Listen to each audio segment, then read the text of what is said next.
Hello my fellow Canadians. I just want to deal with this subject again. I did a video a couple of years ago about it, and a lot of flack and a lot of misunderstanding amongst Canadians and our form of government. We are not a republic.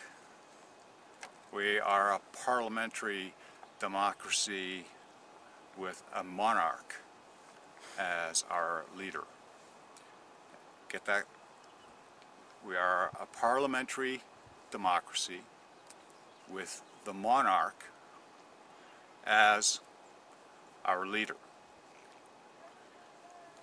To show you why politicians don't need to be accountable to Canadians, and why we hear so very, very little from them, and why getting any information on bills going through the House and that unelected gang of criminals in the Senate,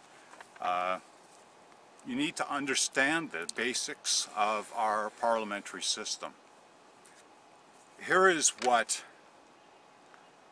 all of the politicians must do before they can even sit in the House, be heard, speak, do anything.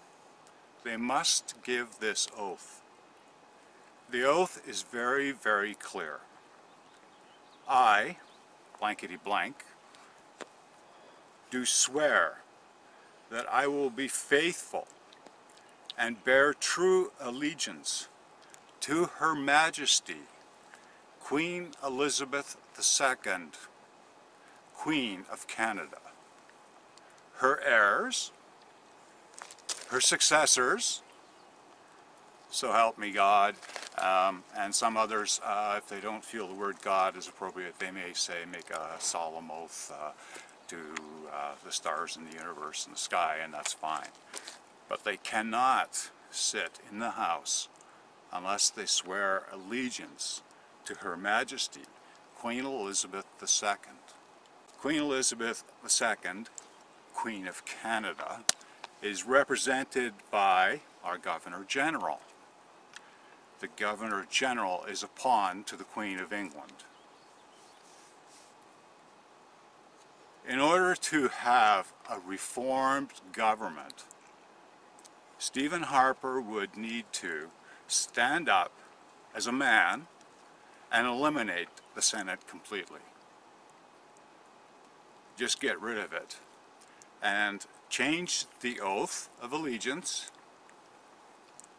so that parliamentarians, all of our MPs, our MLAs, our judges, our armed forces are under the command of the Queen of England. I am not suggesting that we switch over to be a republic as they are in the United States. That takes a lot more guts to do what they did 200 and some odd years ago, back in 1776, when they told King George to go take a hike.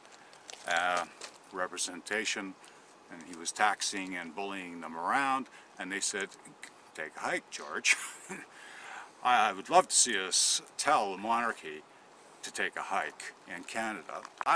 Now, I want the Queen out of the oath. I want our MPs and all our Judicial and our Supreme Court to swear an oath of allegiance to the people of Canada, its Constitution, and the Charter of Rights and Freedoms. Otherwise, we will continuously have MPs who you cannot contact. You have no say as a Canadian in the system. The election comes up. I mean, Harper pushed, what, 4 elections in 7 years to finally he got a majority government. Congratulations. But what did you do? You're still a pawn to the Queen of England. The gang who keep this monarchy thing going in Canada, they are loyal to the Queen Elizabeth. They're not loyal to Canada. If you are a Canadian and you love this country, and you're proud of your country, and you go to war for your country, for freedoms, and you have had your freedoms violated, as was happening during the G8 protests and the G20, and I think it's going to be the G30 coming up, and the corruption within our banking system, all of those things. Nothing will ever change until our politicians swear an oath of allegiance to Canadians and to our Charter of Rights and Freedoms. There is no place in any of the ceremony where they say they will stand for Canada and our rights and our freedoms. Get that through your heads, and you will understand why the corruption continues at provincial levels and at federal levels, and within the federal bureaucracy.